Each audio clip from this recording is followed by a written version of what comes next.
Hey everybody, my name's TSW, and in this video I'm going to be talking about Hellground versus Looking4Group. Now this is a great time if you're a TBC player wanting to play on a fresh blizzlike realm. You have the choice of two good quality servers. And I just want to say straight away that neither of these servers are bad. I would be happy to play on either of them. And it's just a case of what are your values? Do they line up with the staff and the projects themselves, or have there been any big issues that have been red flags to you? Generally speaking, it's just great to have the choice to the player of where to play.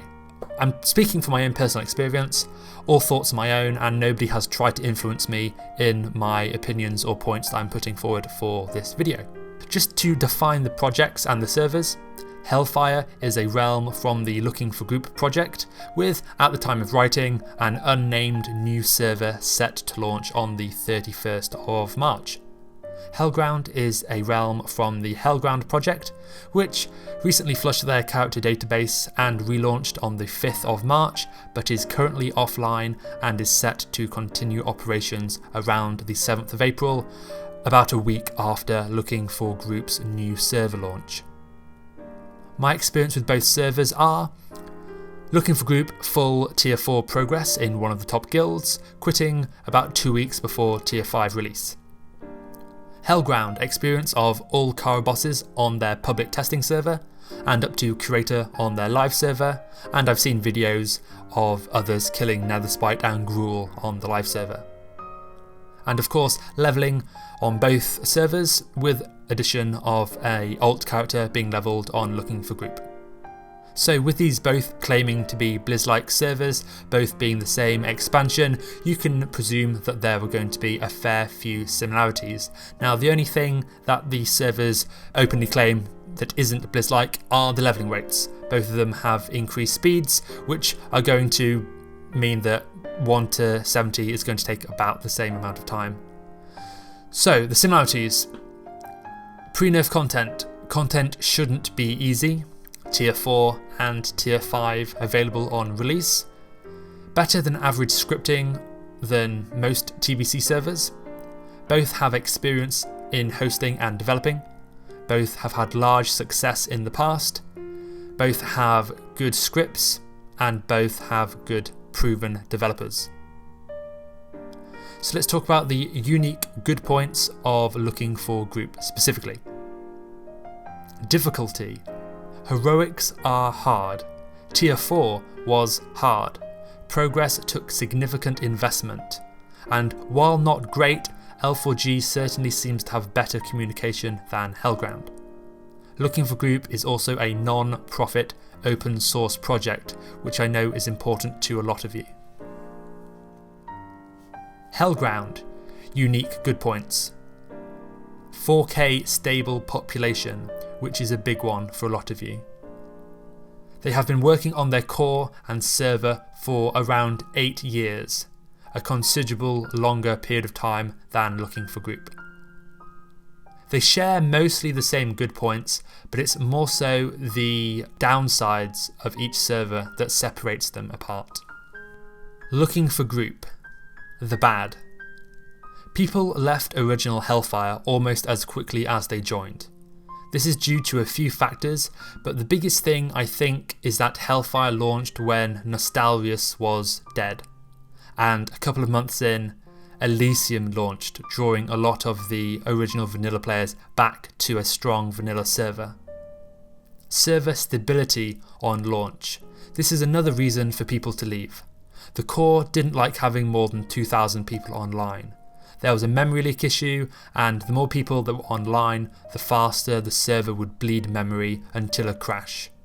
They tried turning off line of sight to free resources on the core, but due to a lack of communication, a lot of people thought that the line of sight was just broken and fled the server. Pre-nerf difficulty also has its weaknesses. Hard encounters are great to prolong the PvE progress experience, but some didn't enjoy having specific requirements in order to kill bosses on Looking4Group's launch and got frustrated with increased difficulty despite other guilds being able to adapt. Regardless of the reasons for people to leave Looking4Group, it's foolish to think that it's not possible it could happen again. Hellground, the bad. Recently I've played Hellground a lot more, so as I write this I can reel off a lot more bugs. Please take the quantity of negative points with that in mind. While Hellground was down, changes were made to the core. This in theory makes a lot of sense. You have the server down for 2 months, any dev would kill for 2 months of tinker time. I don't know specifically any of the fixes that were made during this time, but there were definitely bugs that came out the other end. For example, summoned quest mobs that wouldn't despawn after the event, drop rates, weapon skill, mobs with cubes instead of weapons. All of these things, and I'm sure more, are due to a general lack of testing. None of these examples are game breaking or even that close, but affect the overall quality of the server. Testing before relaunch in Curator, there seemed to be some kind of ability missing from almost each of the bosses. However, Kustosh, the head dev, was with us taking our feedback and fixing as we went.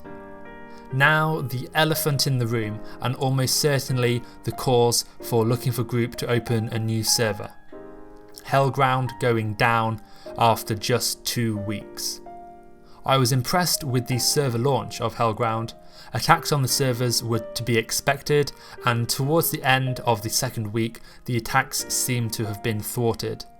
I'm not going to get into a discussion about why Hellground was taken offline. I think it's a dead meme at this point, but the fact of the matter is that it's offline with an announcement that it's coming back, which is great news. But if it can be taken down, for whatever reason, it can be taken down again. So, the big question, what server am I planning to play on? The answer is Looking4Group. The content is hard, progression takes time, and as like retail TBC, you feel fantastic when you kill a boss after repeated wipes. You really have to earn your epics.